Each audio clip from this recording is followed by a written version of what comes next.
Hello, everyone, and welcome to another episode of Selling Greenville, your favorite real estate podcast here in Greenville, South Carolina. I'm your host, as always, Stan McCune, realtor right here in Greenville, and you can find all of my contact information in the show notes if you need to reach out to me for any of your real estate needs. And please, if you like this content, please subscribe to it, physically like it by hitting the like button if you can on whatever app you're using, or if you're on YouTube, leave a comment, you could hit that thumbs up button, but really just make sure you subscribe, right? I ask you guys every single time, please make sure you do that, and that's the way you can guarantee that you won't miss future episodes. So please hit that little subscribe button, and then we should be good to go, okay? And then use me as your realtor. That's all I ask of you guys. I told you guys last week that I was going to be talking about my trip to Washington, D.C., so every year, the realtors from the National Association of Realtors from all over the country, we converge on Washington, D.C., usually in May. This year, it was in June. And basically, it's a way for us to go into our nation's capital and kind of throw our weight around a little bit, right? Make sure that the government knows that we exist.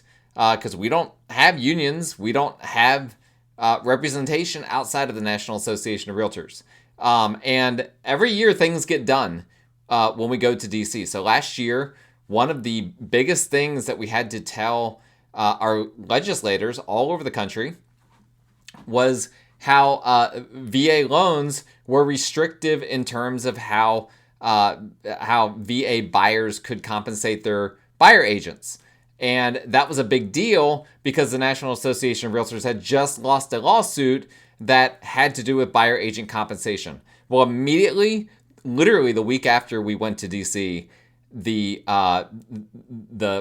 Veterans Association changed the rules to allow for VA buyers to compensate their buyer agents in a way that they had never been allowed to do that before, just to ensure that VA buyers were not at a disadvantage in comparison to other buyers. That was because we went there, we talked to our legislators, we told them this is an issue. They immediately coordinated with the VA and immediately did things in order to make sure that did not become an issue, right? Because we want to make sure our vets have every possible opportunity that's out there to purchase a home. That's just one example. There are tons and tons of other examples that I could give, but this is why we go. And last year was my first time going. There had been a little bit of a hiatus after the pandemic, but it's really, really in full swing now and in 2025. So we had a great group, good group from Greenville, lots of receptions.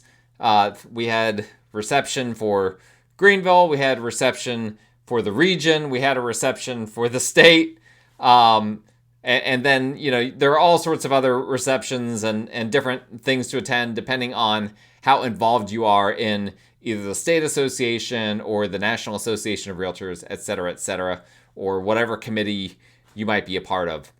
For me, I'm only a part of a few committees, so it's not like an insanely busy time for me. But at the same time, there was plenty of stuff to do. I want to share all that with you guys. And at the end, I'm going to show you guys some slides that I think you'll really find informative that Lawrence Yun, the chief economist for the National Association of Realtors, went over at the conference. So make sure you listen all the way to the end, or you watch all the way to the end. That'll be a good time to tune in on YouTube if you can. Okay. So I'm just going to tell you guys just a few things off the top of my head, right? One of the first things that was funny, honestly, was that Elon Musk was immediately the butt of jokes while we were down there. The whole feud between Elon and Trump actually went down while we were in DC, so that was a lot of fun. I jokingly posted, which a couple of people didn't really understand, maybe more than just a couple, I don't know, but I jokingly posted that I was looking for Elon at the White House with a picture of myself at the White House. I wasn't looking for Elon. It was just a funny thing. I guess if you're really, really into Elon or really, really political and all of that, perhaps that wasn't a joke that made sense to you. Whatever. I thought it was funny. But Elon was the butt of jokes there amongst Republicans, amongst Democrats. There was just a lot of talk going on about that. So that's just an aside. One thing we heard, okay, and people, there had been some realtors that had been to DC a few weeks before this trip as a separate kind of greasing the wheels kind of thing, and they heard this as well. Politicians are talking about lower mortgage rates, and I don't know where they are coming up with this, because anyone that's following what's going on in mortgage rates knows that rates are not getting lower, okay? They've been in the high 6s, low 7s now for quite some time. They did go lower momentarily, very briefly, back around the elections, and then they just bounced back up. It's a little bit insulting to me when a person who represents me and who knows that I am a realtor tells me something like that, tells me that rates are lower when I work in this world and I know for a fact rates are not lower.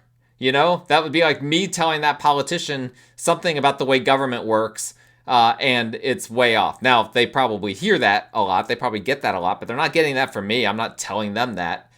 So a little bit of a lack of self-awareness, and obviously a lack of the market. In fact, one of them even said, I'm not going to name drop who it was, but one of them even said that they had just bought a house with a 5-year ARM. And this was after they said something to the effect that rates had gone down. Well, if rates had gone down, you wouldn't have had to buy your house with a 5-year ARM. Do you think about that? So talking out of both sides of your mouth, classic politician talking. Now, had things been reversed, had former Vice President Harris won, and now we're talking to Republican legislators, they probably would have been focused on the higher rates, right? So politicians know how to kind of spin things in a certain direction. That's why they're politicians, right? So politicians were talking about lower rates. On the flip side, the National Association of Realtors was talking about higher rates, and higher for longer. That is the tone. It was a little bit of a somber tone when talking about mortgage rates, when talking about existing home sales, things like that. Definitely a somber tone. And that's to be expected, right? Because we were hoping, everyone thought, well, I shouldn't say everyone, but most experts thought that mortgage rates would be lower, that the housing market would be in better shape than it is right now. It just hasn't played out the way people predicted, and that's because it's been a very unpredictable year. Volatility, which there's been a lot of volatility, tariffs on, tariffs off, tariffs high, tariffs low, what's happening, wars, no wars, nukes, no nukes, all these things, these are bad for mortgage rates, believe it or not, because it influences bond markets, which then influence mortgage rates, among other things.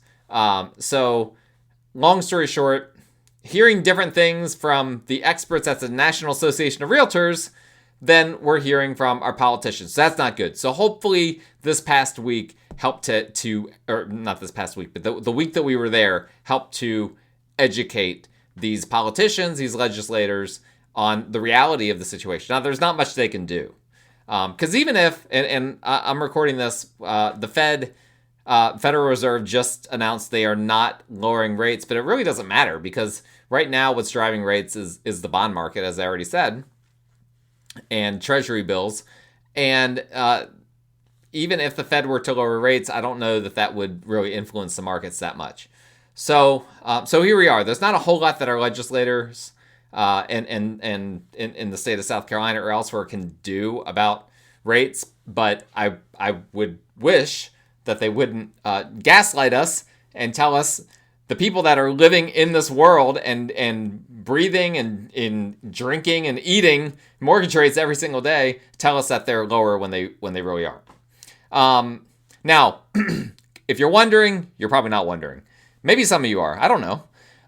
Two things that I didn't hear discussed, that was a little bit surprising, was privatizing Fannie Mae and Freddie Mac. I didn't hear much about that. That is one of the most under the radar things that the Trump administration really wants to get done. that could really have a huge effect on the housing market. That could make mortgage rates go up even more, potentially. Now, this is where our legislature could be involved, right? In making sure if Fannie and Freddie do go back to a completely private market, the U.S. government gets completely out of that they do something to ensure that mortgage rates don't go up by half a point to a point, which is what I've heard some experts say they think would happen if they went back to being fully privatized. So that was not discussed. I wish it was, but I didn't. Again, it could have been discussed behind closed doors. I didn't hear it in the meetings that I was in. The other one, this came out right after we were done, was a lot of headlines about Trump wanting to eliminate FEMA, the flood disaster and emergency disaster management agency. And I can tell you right now, the National Association of Realtors would be very much against that, right? And I have mixed feelings on eliminating FEMA. On the one hand, I'm not a big fan of situations where we have to have the government insuring people's homes and all of that. What ends up happening is, you get Florida, which has a tremendous percentage of their population on the coast. You get Texas, California, a tremendous percentage of all of their populations living on the coast, or living in these areas that are likely to flood. They are taking a lot more of that money than South Carolinians are, for instance. So I have mixed feelings on that. Okay. But I can assure you the National Association of Realtors doesn't have mixed feelings on it. They would be against eliminating FEMA because that just puts a lot of people that have homes in flood zones into a really difficult situation. What would they do, right? Would they just be uninsured? Would there be a private option that would be a lot more expensive for flood insurance? I don't know. But again, those headlines came out after we left. We did not discuss those things. So TBD on that. Away from the political side of things and more about the real estate side of things, because it was a conference too. It wasn't just meeting with politicians. We had an actual conference here in DC. And we talked about what I mentioned to you guys a few months ago, this new delayed marketing exempt listing option. Now, if you missed before, you forgot from my episode I did a few months ago, the National Association of Realtors just dropped on all the local associations a few months ago that they are allowing a third way, essentially, to list a home, right? Currently, there's two ways to list a home. You can list it on the multiple listing service, and it goes out to all the websites like Zillow and whatnot. Now, technically, you can put it in the multiple listing service and say, I don't want it to go out to those websites. You can technically do that. There is an option for that. At least in Greenville, there is. But I'll come back to that here in a second.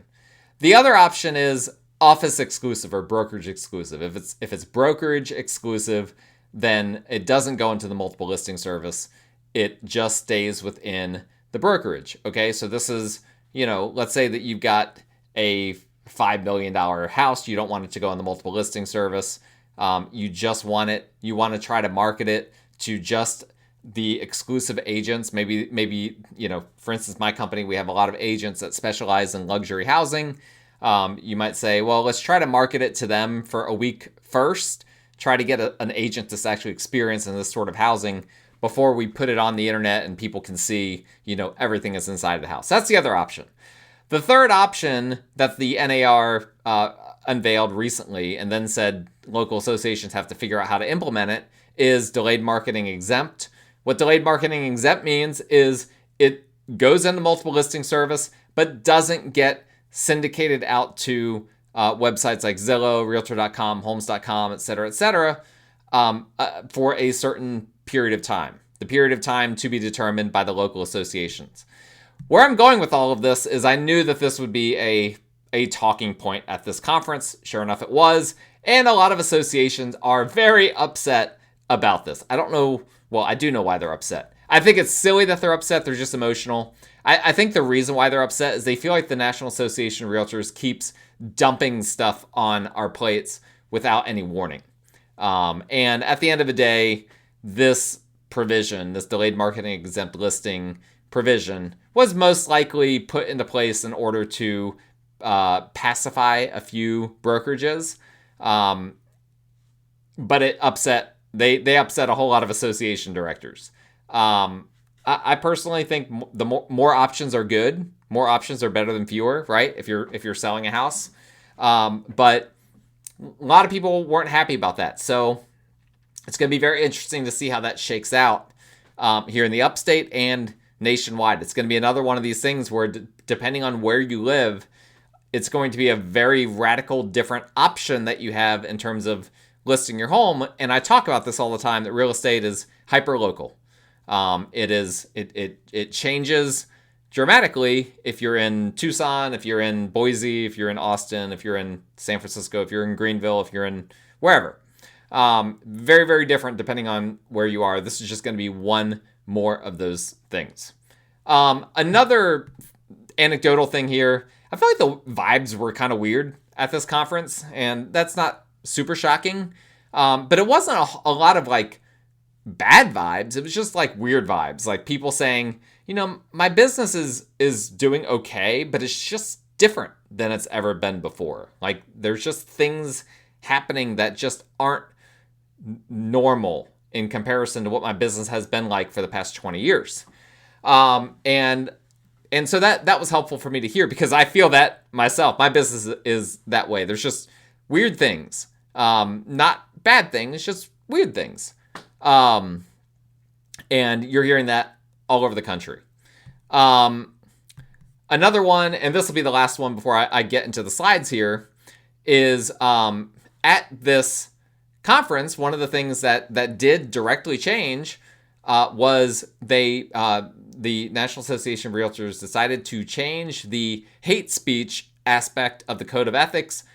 The way I understand it, that it used to be that the hate speech rules for the Code of Ethics applied all the time for a realtor, right? I could engage in hate speech that would basically infringe on the Realtor Code of Ethics no matter where I was. I could be in my bedroom having a conversation with my best friend on the phone, and he could hear me say something that sounds like hate speech and then report me to an association to say that I violated the Code of Ethics.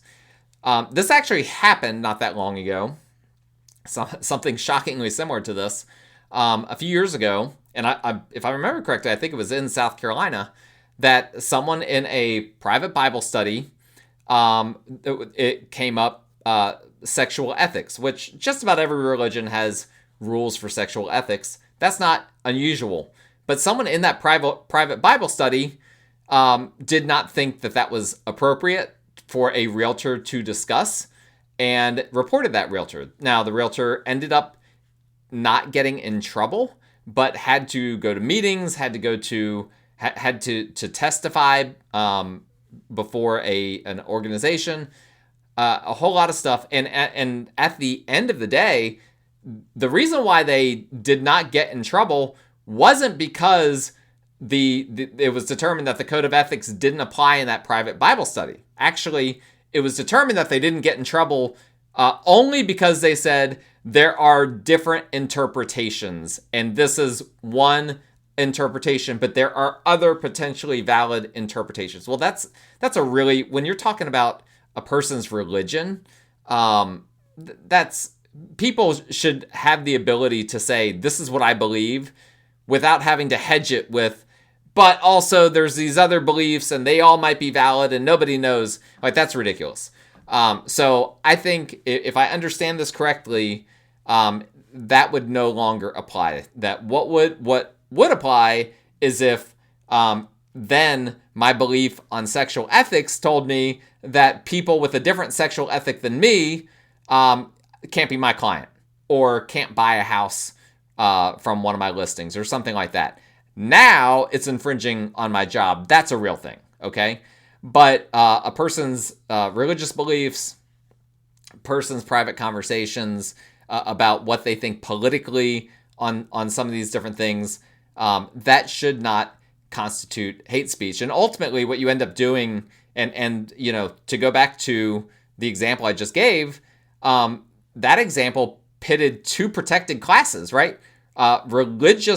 Religions and people, religious people are a protected class, and so are people based on their sexual identity, orientation, etc. That's a protected class as well, where you're pitting them against each other, because some religions teach that some of these sexual identities, orientations, etc. are wrong. Okay, and so to say that this religious group can't say that is actually infringing on their rights and their protected status. So it was all kind of a house of cards anyway. I feel like the NAR did the right decision, made the right decision, listening to their membership about that. And that's just my personal opinion. I'm not speaking for anyone else on that, to be clear. So I just want to make sure we're on the same page there. All right, let's get into the slides from Dr. Yoon from the meeting, or from the conference. This is the real estate and economic outlook. I'm not looking at all the slides. We're going to go through, I think, 9 slides here. So first off, so I basically pared down the ones that I thought you guys would be interested in, or the ones that I'm interested in at least. First off, the spread between the 30-year mortgage and the 10-year treasury yield, okay? This is, I'm going to explain this very briefly in case you have no idea what's happening here. If you go right now and you look at the 10-year treasury yield, it's going to give you a number. I don't know what that number is while you're listening to this. Go check it out. Go look at it. Now go to Mortgage News Daily and look on Mortgage News Daily what the average 30-year fixed rate mortgage is on there. I'm just going to throw out a couple of numbers. Let's say that the 10-year treasury is at 4% and the 30-year fixed rate mortgage is at 7%. That would be essentially a 3%, or more technically, a 300 basis points spread between the two of them, okay? That's what this chart here is showing. And for those that are listening that aren't watching, basically we are in the 250 basis point spread. So essentially, if the 10-year treasury is at 4.5%, mortgage rates are going to be at 7%. And that's pretty much what we're seeing. Let me look right now. Right now, as I'm recording this, the 10-year treasury is at 4.391. The 30-year fixed rate mortgage is at 6.87 per Mortgage News Daily. So that is basically exactly a 250 basis point spread. You can basically subtract one from the other. You come up with about 2.5. Historically speaking, that is high. Going all the way back to the year 2000, that is historically very high. We're near some of the peak levels that we've had for this spread, and that's a direct result of market volatility. A very, very simplistic way of thinking about it. What would it normally be? It would normally be about 1.5 to 2, 150 to 200 basis points. So mortgage rates are higher now, not just because of what the Fed's done, not just because of the bond market, but also the spread is causing mortgage rates to be higher. If that spread even went down just a little bit, we'd see a lot of mortgage relief. But I think for that to happen, we need the economy. We need there to be less volatility and more confidence in the direction of our economy, which currently there's not a lot of that. There are a lot of great slides that showed basically the map of the U.S. and different things happening in the U.S. And I saved pretty much all of those for this episode. And so here's one that shows jobs gained since pre-COVID record high payroll employment. So this is the percent change from March 2020 to April 2025. Job gains, okay? South Carolina is one of the highest on here with a 10.1% job gains increase from March 2020 to April 2025. There's only, let's see here, 1, 2, 3, 4, 5, 6. Only 6 other states did better than South Carolina in this regard. North Carolina was at 10.3. Kind of surprising that North Carolina was up there. Also, Florida in the Southeast was up there.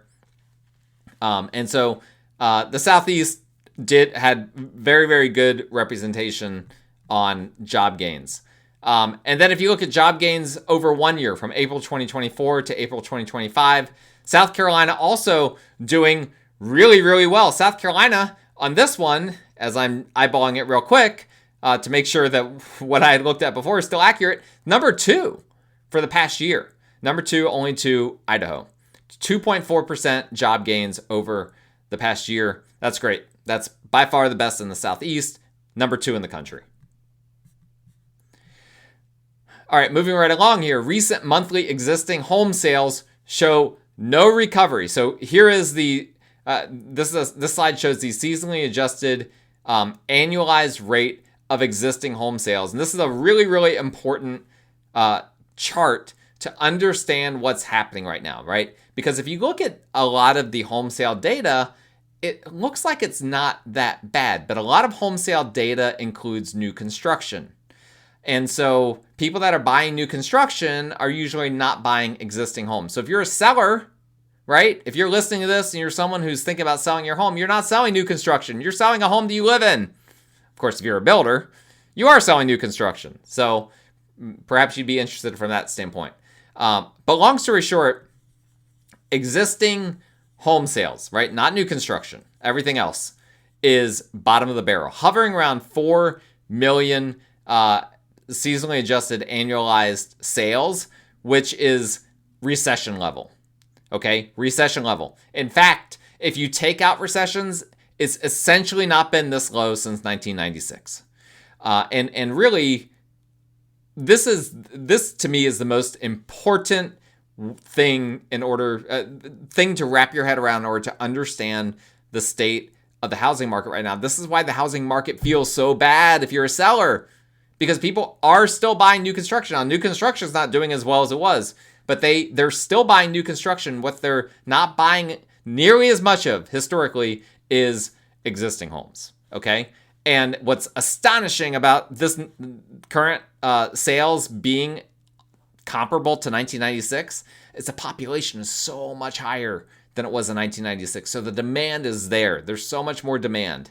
But unfortunately, this is an unprecedented situation here. I wish I saw some people, when Israel started attacking Iran, I heard people say, I just wish we lived in precedented times. And I get that.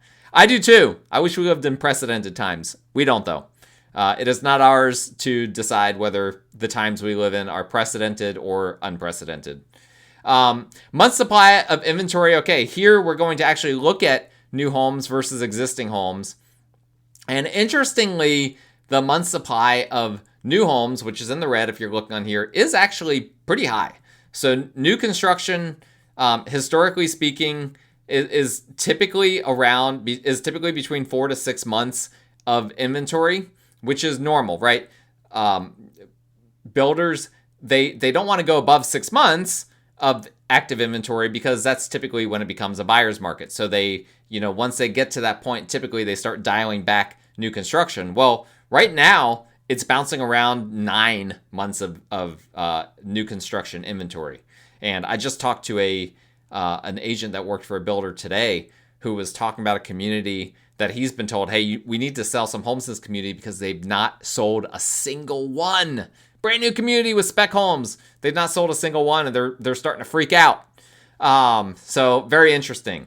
And existing homes is much lower, but is on the trend up. Existing homes, close to 4 months of inventory. That would still be, by historical standards, considered a seller's market. But it is on the trajectory going back up. Let's look at median home price, new versus existing. Since while we're on this topic of the dynamic of how new construction, existing home sales interplay. And this is very interesting too. We have a convergence, okay? Not surprisingly, new home sales and existing home sales tend to be different in many ways, but one of those is that new construction tends to be more expensive than resales, than existing homes. That is no longer the case. In fact, for the first time ever on this chart, it flipped that existing home sales, the most recent month that they had this data, existing home sales were more expensive than new construction. That's another reason why existing home sales are down in comparison to new construction, because why on earth would you buy a used home for more than the cost of a new home? Now, I can think of some reasons, right? A lot of the depending on how old the home is, when it was built, where it was built, an existing home might have better quality construction than a new home, but most people aren't super worried about that. They're more focused on the finishes, and they would just rather have the new construction. So this is insane. Again, unprecedented. We've never seen this. This chart goes all the way back to year 2000. We've never had this reversal. And what do you do with that, right? What do you do? There's nothing. There's nothing you could do. Now, home builders are going to have to make some calculated decisions here. They're going to have to decide, do they keep building or do they put the pause on it in order to prevent prices from continuing to go down as their inventory takes off? Because they're sitting at 9 months of inventory. They get to 12 months of inventory. That's going to be like really, really bad, right? It hit 12 months of inventory during the global financial crisis. They don't want that to happen. And it doesn't look like it's going to do that. That's not the current trajectory, at least not for a long time.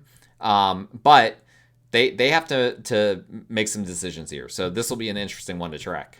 Going back to the maps. Okay, here's another map that shows the 5-year home price gains since pre-COVID. So this is, basically appreciation, right? How much appreciation have we had? And again, South Carolina, one of the highest numbers on this map, 68.4% increase in price gains, or 68.4% increase in home prices since the first quarter of 2020.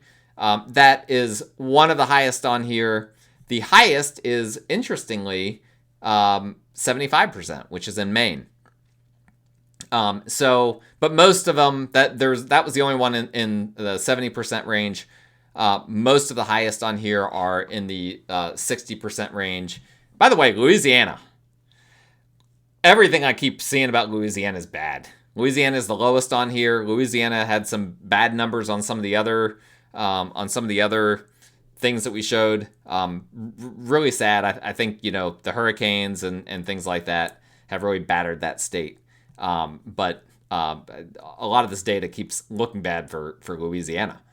Now, they did the same thing with this chart, or with this map, as we did with the other one, where they tracked the 1-year home price gains from first quarter of 24, first quarter of 25. South Carolina had 6% increase in home prices over the past year. That's kind of middle of the road for the past year, okay? There's a lot of 6s, there's a few 7s. And so the past year hasn't been as hot for South Carolina. Not surprising, right? We've been talking about that. Puerto Rico, I don't know what's going on over there. Puerto Rico is 11.6%. What was Puerto Rico on here? Whoa, Puerto Rico was, sorry, I misread it for a second. I thought it was much higher. Puerto Rico on the 5-year curve was 53%. So yeah, crazy. Last year in Puerto Rico, prices went up 11.6%. Love to know what's going on there. I do not know. I don't do real estate in Puerto Rico. Last slide here, nationwide forecast. So here is the official National Association of Realtors forecast for 2025 and 2026. They expect existing home sales to be up 6% this year and to be up 11% next year. So they expect that existing home sales are going to go on the right trajectory, but then really start to take off next year. On the flip side, they think that'll be reversed for new home sales. It'll be 10% increase this year, 5% increase next year. Okay, so that'll be interesting to see. Okay, are we starting to get to the end of the empire that new home sales have had since 2021? NAR seems to think that's the case. We'll see. Median home price, they expect a 3% increase in 25 and a 4% increase next year. Moderate, okay? Moderate. Again, this is nationwide, not South Carolina or Greenville specific. They expect mortgage rates. I assume this is not an average. I assume that this is how the year ends. So they expect mortgage rates to end 25 at 6.4% and end 26 at 6.1%. That's a disappointing number for 26, but I think it's realistic. I think it's very possible that 26 mortgage rates end at 6.1%. Job gains, they expect 1.6 million in 2025, which is not super great, but 2.4 million in job gains in 2026. That would be much better. That would be generally speaking, a healthy economy. So there's some data from NAR that I hope you guys find interesting. It was a great conference. If you're a realtor listening and you've never been, it's called Realtor Legislative Meetings. I'm happy to tell you about it. So please reach out to me, let me know. But I highly recommend going. You can stay as long as you want, right? It's about a week, not quite a week. But a lot of people just pop in for 1, 2, 3 days, then head out. I stayed a little bit longer because I took my family with me. We did a little bit of sightseeing. My kids had never been to DC, so that was fun. We did not go to the parade, as I already said. That was that we missed that one, which may or may not have been a good thing. I don't know. But good time, very helpful, beneficial week, and I hope that data was helpful for you guys. So my contact information is in the show notes. Like I said, if you want to talk to me about that, if you want to talk about what the Realtor Political Action Committee is doing, how we're involved in advocacy, let me know. If you're needing a realtor, more importantly, because that's how I get paid. That's why I do the show. Please reach out to me with that contact info in the show notes. Please like, rate, review, subscribe to this show, and we'll talk again next time.